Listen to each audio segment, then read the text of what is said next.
প্রিয় দর্শক আসসালামু আলাইকুম, সবাইকে স্বাগত আমার আজকের এপিসোডে।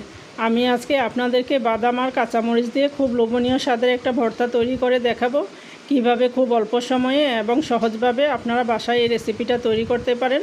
সেই রেসিপিটাই শেয়ার করব, আশা করি আপনাদের কাছে ভালো লাগবে। এখানে আমি দিচ্ছি 2 টেবিল চামচের মতো চীনাবাদাম। বাদামগুলোকে দিয়ে এখন আমি এগুলোকে কিছুক্ষণ ভেজে নিব। বাদামগুলো আমার ভাজা হয়ে গিয়েছে, এখন এগুলোকে আমি উঠিয়ে নিচ্ছি।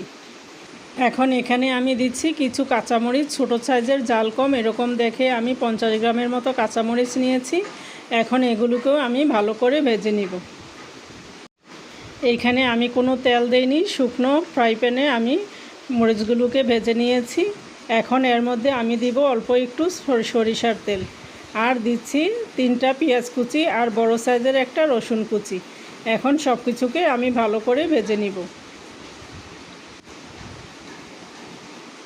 3-4 মিনিট সময় নিয়ে নেড়েচেড়ে আমি পেঁয়াজ আর রসুনগুলোকে ভেজে নিয়েছি। এখন এগুলোকে আমি উঠিয়ে নিচ্ছি। উঠিয়ে আমি কিছুটা ঠান্ডা করে নিব, পুরোপুরি ঠান্ডা করব না। কিছুটা যদি গরম থাকে তাহলে সুন্দর করে ব্লেন্ড হবে। একদম ঠান্ডা হয়ে গেলে পানি দিয়ে ব্লেন্ড করতে হবে, তখন ভর্তাটা ভালো লাগবে না। হালকা গরম থাকা অবস্থায় এগুলোকে আমি ব্লেন্ড করে নিব। এখন এর মধ্যে আমি দিচ্ছি ভেজে রাখা চীনাবাদামগুলো, তার সাথে আমি দিচ্ছি 1 টেবিল চামচ সরিষার তেল, আর এর মধ্যে আমি দিব পরিমাণ মতো লবণ।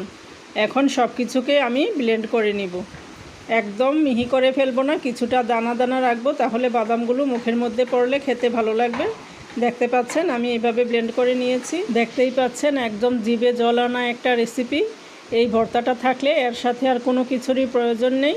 আপনারা চাইলে বাসায় এভাবে একবার তৈরি করতে পারেন। আশা করি রেসিপিটি আপনাদের ভালো লেগেছে। সবাই ভালো থাকবেন। আল্লাহ হাফেজ।